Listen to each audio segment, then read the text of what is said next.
കലൂർ സ്റ്റേഡിയത്തിൽ നൃത്തപരിപാടിക്കിടെ നടന്ന അപകടത്തിന്റെ ദൃശ്യങ്ങൾ പുറത്തായിരിക്കുകയാണ്.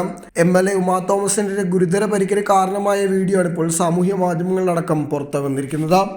അവിടെ സ്ഥലം കുറവായിരുന്നുവെന്നും ഒരു സ്ഥലത്ത് ഇരുന്നതിന് ശേഷം വീണ്ടും മാറിയിരിക്കുന്നതിനിടെയാണ് അപകടം പറ്റിയതെന്ന വീഡിയോയിൽ നിന്നും വ്യക്തമാണ്. കാല് വഴുതി ഫ്രണ്ടിലുള്ള ബാരിക്കേഡ് അടക്കമാണ് താഴെ വീണത്. അതിനെ തുടർന്നുള്ള ഗുരുതര പരിക്ക് കാരണം ഉമാ തോമസ് ഇപ്പോഴും ചികിത്സയിലാണ്.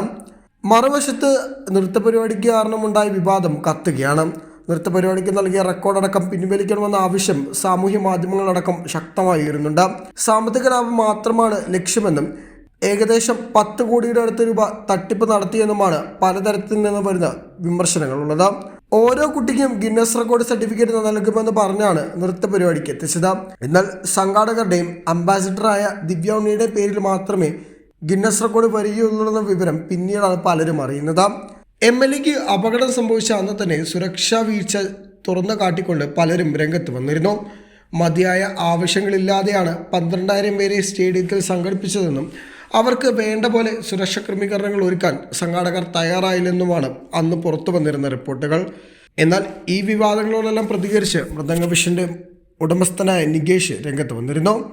നൃത്താധ്യാപനം പണം കൈമാറിയ അക്കൗണ്ടുകൾ കേന്ദ്രീകരിച്ചുണ്ടായ അന്വേഷണത്തിൽ ബാങ്ക് അക്കൗണ്ട് അടക്കം മരവിപ്പിക്കുകയും ചെയ്തു. കൂടുതൽ അക്കൗണ്ടുകൾ ഉണ്ടോ എന്ന് പരിശോധിക്കുകയാണ്. നൃത്താധ്യാപകരാണ് പ്രധാനമായും അക്കൗണ്ടുകൾ കേന്ദ്രീകരിച്ച് പണം കൈമാറിയത്. അതേസമയം മൃദംഗവിഷം പ്രൊപ്പറേറ്റർ നികേഷ് കുമാർ ഇന്ന് ഉച്ചയ്ക്ക് പാലാരിവട്ടം പോലീസ് സ്റ്റേഷനിൽ ഹാജരാകണമെന്നും നിർദ്ദേശമുണ്ട്. അതിനിടെയാണ് അദ്ദേഹം ഇന്നലെ മാധ്യമങ്ങളെ കണ്ടത്.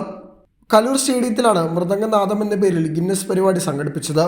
ഏകദേശം 12,000 പേരെ ഒരുമിച്ച് ഒത്തിണക്കിക്കൊണ്ട് ഒരു ഡാൻസ് പ്രോഗ്രാമായിരുന്നു അത്. എന്നാൽ ഒരുപാട് രീതിയിലുള്ള പണത്തട്ടിപ്പ് ഇതിലൂടെ നടന്നുവെന്ന് പിന്നീടുള്ള പല തെളിവുകളിൽ നിന്നും വ്യക്തമാണ്. അധ്യാപകരിൽ നിന്നും കുട്ടികളിൽ നിന്നും ഏകദേശം 4,000, 5,000 രൂപ വെച്ചും പിന്നീടുള്ള ഗാലറി, വസ്ത്രത്തിൻ്റെ ചെലവ് എന്നിവ വേറെയും സംഘാടകർ ഈടാക്കിയിട്ടുണ്ട്. ഇതെല്ലാം കൂട്ടിച്ചേരുമ്പോഴാണ് ഏകദേശം 10 കോടി രൂപയുടെ തട്ടിപ്പ് നടത്തിയെന്നുള്ള വിവരങ്ങൾ പുറത്തു വരുന്നത്.